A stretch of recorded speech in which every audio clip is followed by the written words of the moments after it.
శ్రీమాత్రే నమః. ఆత్మబంధువులారా, కుజుదోషంతో బాధపడుతున్నారా? మీ వివాహం విషయంలో ఆలస్యం జరుగుతుందా? దాంపత్యంలో దోషాలు ఏమైనా ఉన్నాయా? సంతానం కలగటం లేదా? భూ సంబంధమైన సమస్యలు మిమ్మల్ని వేధిస్తూ ఉన్నాయా? మీరు ఎంత సంపాదించినా ధనం నిలవట్లేదా? ఒకవేళ ఎవరికైనా అప్పుగా ఇస్తే తిరిగి రావట్లేదా?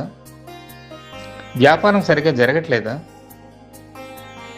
మీరు ఎన్నటికీ తీరని రుణాలు పెరుగుతూ ఉన్నాయా?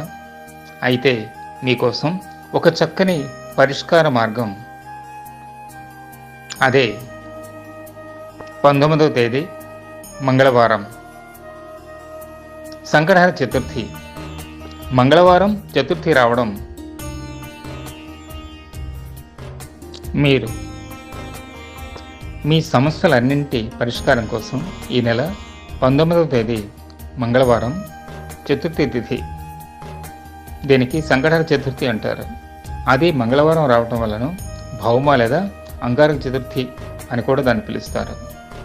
ఈరోజు మీ సమస్యలన్నిటికీ పరిష్కారం దొరుకుతుంది. భక్తి, శ్రద్ధ, విశ్వాసాలతో గనక సంకటహర చతుర్థి పూజలో పాల్గొంటే, అది శ్రీ లలితా సేవాశ్రమం కాశీనగర్లో జరుగుతున్నటువంటి ప్రత్యేక పూజలో పాల్గొంటే మీ సమస్యలన్నింటి పరిష్కారం జరుగుతుంది. అలాగే మీకు డిస్క్రిప్షన్లో సంకటహర గణపతి మంత్రాన్ని కూడా సెట్ చేస్తున్నాం. ఆ మంత్రాన్ని భక్తి, శ్రద్ధ, విశ్వాసాలతో జపించి సంపూర్ణ ఫలితాన్ని పొందగలరు. శ్రీమాత్రే నమః.